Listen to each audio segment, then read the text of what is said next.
Alors, c'est ton père qui t'envoie pour apprendre le métier? Oui, monsieur le Thor. Ah, et qu'est-ce que tu sais du métier de tonnelier? Je sais qu'il faut bien connaître le bois et qu'il faut être patient. Mon père est bûcheron. Il m'a appris à reconnaître le meilleur bois dans la forêt. Depuis petit, il m'emmène avec lui pour marquer et abattre les arbres. D'accord, bah c'est bien. Bon, la première étape, c'est de regarder, t'imprégner des mouvements. Ensuite, tu essaieras pour de vrai.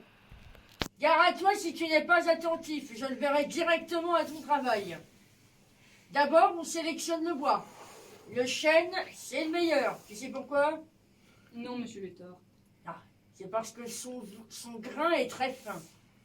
Alors, il fait de très bons arômes au vin quand on le met dans la barrique. Donc, ce chêne, on le découpe et on le travaille pour faire les douves. Tu sais ce que c'est, pas vrai? Oui, bien sûr. Ce sont les lamelles. Ouais, c'est ça. Mais garde-toi de les appeler encore comme ça si tu veux devenir tonnelier. Hein. Bon, donc les douves, on les travaille sur le banc, comme Jean le fait. Il faut que la douve soit fine et bien taillée, sinon tu ne pourras jamais l'assembler avec les autres. Quand tu auras assez de douves pour faire un tonneau, tu les disposeras en cercle et tu les encercleras avec 2 cerceaux en métal. Mais que d'un côté surtout. Bon, ça c'est l'outil que tu vas utiliser. Ça s'appelle une chasse et ça sert à bien enfoncer les cercles autour des douves. En fait, ça fait comme un tipi. Tu as déjà vu ça dans le journal de la paroisse dimanche dernier? Oh oui. Bon. C'est à cette étape que l'on va travailler le bois. On le mouille et on le met au-dessus du feu. Mais pas trop près, canaille. Faudrait pas tout faire brûler.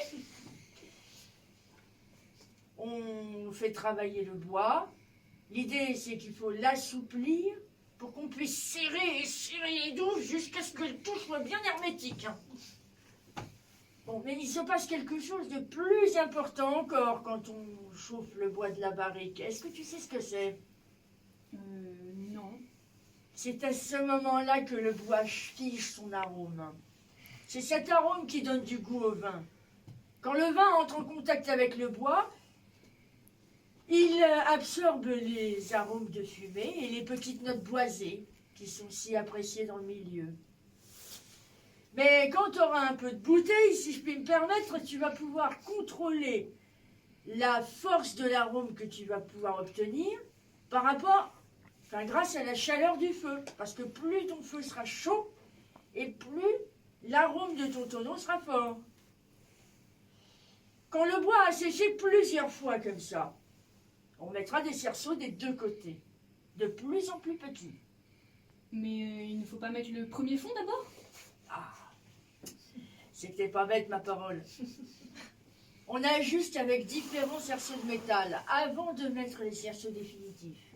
Et ce n'est qu'avant de mettre ces cerceaux définitifs que l'on va mettre le premier fond. Pour ça, on va creuser un sillon circulaire tout autour du tonneau, à l'intérieur évidemment, pour permettre au fond de s'y encastrer. Ça s'appelle un jable. Donc, une fois que tu as mis le fond, on va aligner les douves en prenant un rabot. Ah oui, parce qu'elles ne sont pas toutes de la même taille. Hein. Même si c'est le père Le Thor qui t'a appris le métier. Et bien ensuite, on va tester un peu. Ah, qu'est-ce qu'on fait? On met le deuxième fond. Et c'est de l'air que tu comptes transporter comme ça pendant des années dans ta cave, là?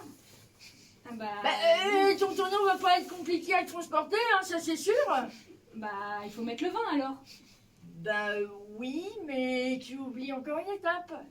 Si ton tonneau fuit, tu laisses périr la récolte? Ouais. Faut d'abord tester l'étanchéité du tonneau. On y met un fond d'eau et on attend un peu que le bois se fasse à la présence du liquide. T'as tout pigé? Oui, monsieur le Thor.